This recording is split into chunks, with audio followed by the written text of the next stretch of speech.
Israel पर attack करने से डरता है हिजबुल्लाह, गीदड़ भभकी से खफा हुए फिलिस्तीनी।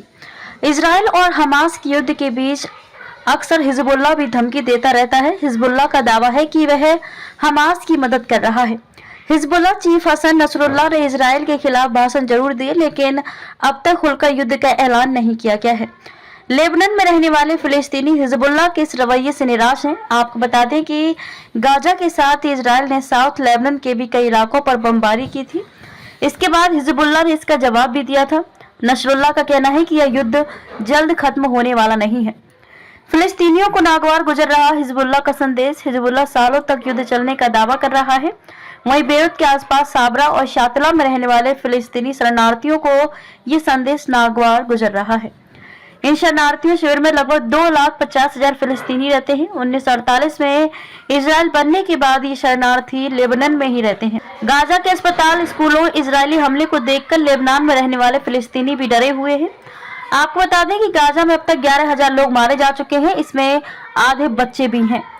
लेबनान में रहने वाले फिलिस्तीनी चाहते हैं कि हिजबुल्लाह इजराइल के खिलाफ युद्ध करे। 4 नवंबर को एक भाषण के दौरान नसरुल्लाह ने कहा था कि वह हमास के साथ खुलकर उतरेगा। हिजबुल्लाह ने इजराइल में मिसाइल अटैक भी किया था, जिसमें एक की जान चली गई थी। वहीं 11 नवंबर को नसरुल्लाह की स्पीच से पहले इजराइल ने लेबनान के गांवों पर रॉकेट अटैक कर दिया। इजराइल की सेना का कहना है कि हिजबुल्लाह खुद को खत्म करने वाला कदम उठा रहा है। शिविर में रहने वाले फिलिस्तीनी हिजबुल्लाह से नाराज हैं।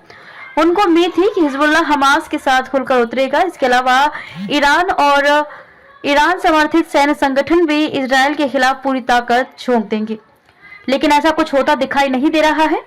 बताया जा रहा है कि नसरुल्लाह इसी तरह इजराइल को धमकाता रहेगा, लेकिन वह हमास के साथ युद्ध में शामिल नहीं हो रहा है। क्यों डर रहा है हिजबुल्लाह और अटलांटिक काउंसिल थिंक टैंक के निकोलस ब्लानफोर्ड ने कहा कि हिजबुल्लाह अपने देश के हालात को देखते हुए भी मजबूर है। अपने भाषण में भी हिजबुल्लाह ने कहा था कि लेबनान में कई तरह की आवाजें उठ रही हैं, लेकिन वे सीमित हैं। लोगों का कहना है कि शायद नसरुल्लाह का इशारा समीर गियागिया की तरफ था, जो कि लेबनीज फोर्स पार्टी के ईसाई राजनेता हैं। उन्होंने एक टीवी इंटरव्यू के दौरान कहा था कि हमास का हमला बेहद निंदनीय है और इससे लेबनान के लोग भी मुसीबत में पड़ सकते हैं।